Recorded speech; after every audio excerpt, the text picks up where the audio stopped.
That was the day that the world stopped. On September 11th of 2001, thousands of lives were lost in a series of terrorist attacks at the World Trade Center in New York City. A day forever etched into the memories of Americans, and a moment that permanently changed New York's landscape. Everything's still very much on edge.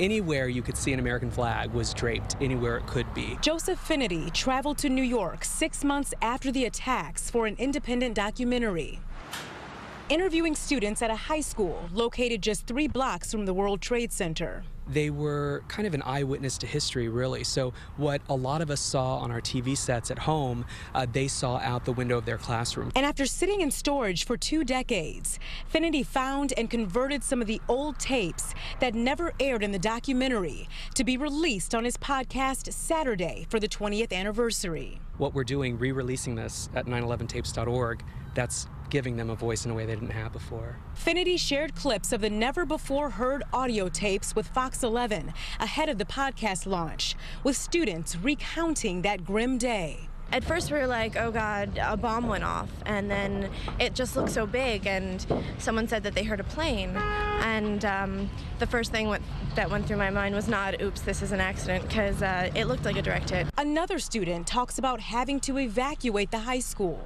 First they locked us down the school, then they organized us to be evacuated out the north side. They just told us to walk north. The students feared their school might collapse at the time from the strong impact, too. They didn't think that the second tower was going to fall on us, but they thought that when it was going to fall, it would send such a shockwave that Stuyvesant would just collapse on itself. Now on Saturday, the students' first-hand accounts from near Ground Zero will be revived 20 years post 9/11. We've been through a lot these last 20 years, and I think to look to and look at young people and hear from them can be really inspiring and healing.